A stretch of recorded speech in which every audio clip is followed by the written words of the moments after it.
Stereochemistry of E2 mechanism. For this, let me introduce that the transition state of the E2 consists of the hydrogen atom and the leaving group from the substrate aligned in the plane.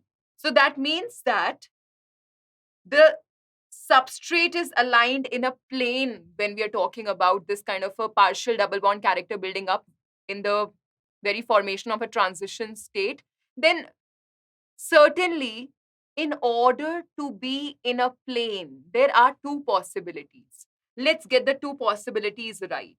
So the alignment can be of two types, anti-periplanar and the syn-periplanar. Planarity is there. Why planarity is there? Because partial double bond character is coming. So what, ma'am? So there is an sp2 building up. So what, ma'am? sp2 means trigonal planar. So what, ma'am? Planar. That's what I'm heading to. Planarity is there. So who will tell the answer where planarity is there? Where are the molecules or the atoms in the same plane? Always think in terms of hybridization, and if there is a linear or if there is a trigonal planar, there are planarity that is being talked about. So here when I'm talking about the alignment can be of two types. In order for this carbon halogen and carbon hydrogen bond to be in one plane. So carbon halogen where there is this bond breaking which is happening simultaneously as the carbon hydrogen bond, where the bond breaking is occurring simultaneously with the help of this base doing its job, and there is this partial double bond character building up. So there are two ways by which this hydrogen, this carbon, and this halogen can be in one plane. Two possibility is this, that the hydrogen and the halogen are anti each other, opposite each other. One is here and the other one is just on the opposite. There is also one possibility that the same kind of a scenario, but halogen is here and the hydrogen is also here, right? And a partial double bond character is building up. So what is clear, right? So please see anti. When I'm talking about anti, this is an anti. The way of saying it, don't worry about this periplanar, perpendicular and the planar. That is how you can imagine it for now, right? That it is anti, opposite. You can see H and X are just opposite. Syn, periplanar. That means in the same plane, on the same side. So this is syn. So when I'm talking about the chemistry of E2, there is just one that we have to study. I gave you both the possibilities.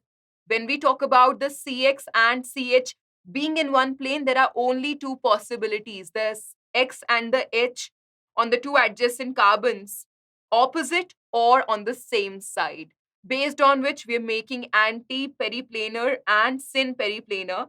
And the anti-periplanar, let's get the hang of it once again. The H and the X atoms are oriented on the opposite sides in the plane of the molecule. Opposite sides, just like here if you see it. Please see, H and X are opposite, right? This is anti-periplanar. And when I'm talking about syn-periplanar, what is going to be happening is the H and the X atoms are oriented on the same side of the plane of the molecule, just like what you see here. So do you understand? There are two ways in which the CH and CX bonds can be in the same plane, based on which there can be two types of elimination, the anti-elimination and the syn-elimination. This is important. What is important for us when we are talking about the E2 mechanism? For us, anti-elimination is the most important.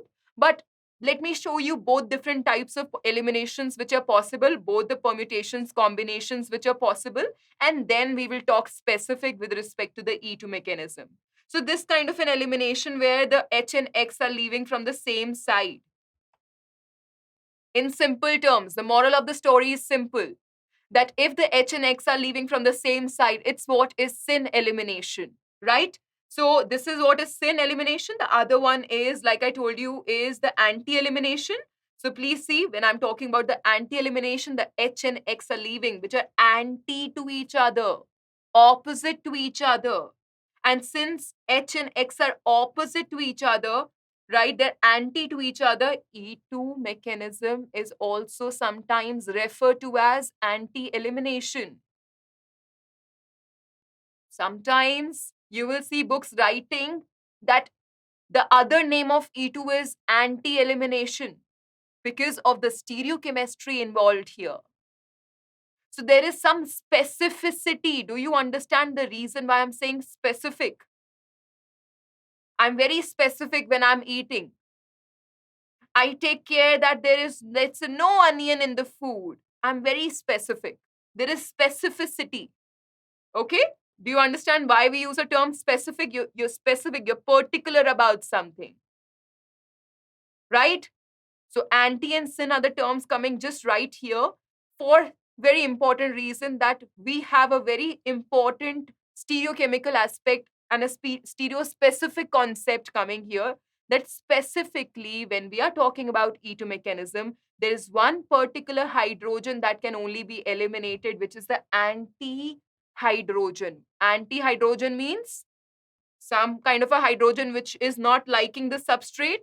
Anti in that terms, please understand what is the meaning of anti. So when we are talking about the halogen, the carbon to which the halogen is attached is the alpha carbon. The beta carbon's hydrogen should be anti. That's what you have to take care of. Right? Ma'am, what if there is no beta hydrogen which is anti?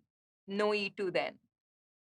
No E2 then. Okay, so that's what is being spoken about here, that there is some specificity coming your way, some anti-periplanar and anti-elimination concept coming your way.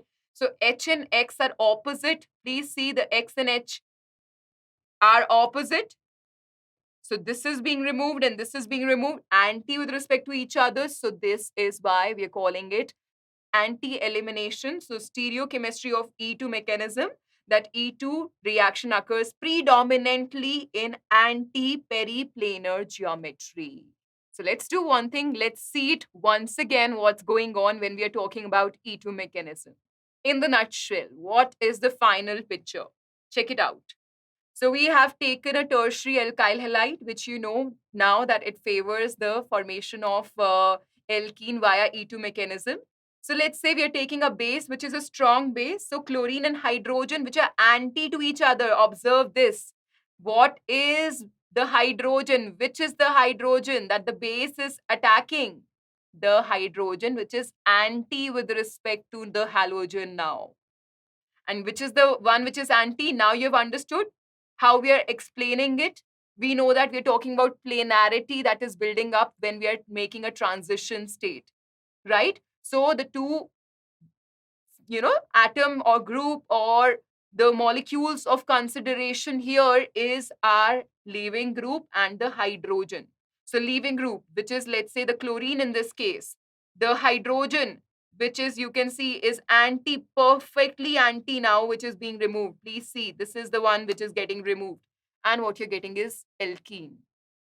So stereochemistry, which particular hydrogen is the base hunting here? For obvious reasons, you know that base can easily go and take away this H so that it will face the least repulsion by the leaving group also. That is also one of the important criteria to understand what's going on at a deeper level, right? So the transition state, planarity coming, base attacking which proton? The proton which is anti with respect to leaving group. And how are we checking this kind of an anti position? You know that leaving group, carbon, other carbon, hydrogen. So leaving group and hydrogen opposite to each other, right? So can I say E2 elimination is a kind of anti-elimination now? If I write it, is there any objection? There must not be any objection. Cool.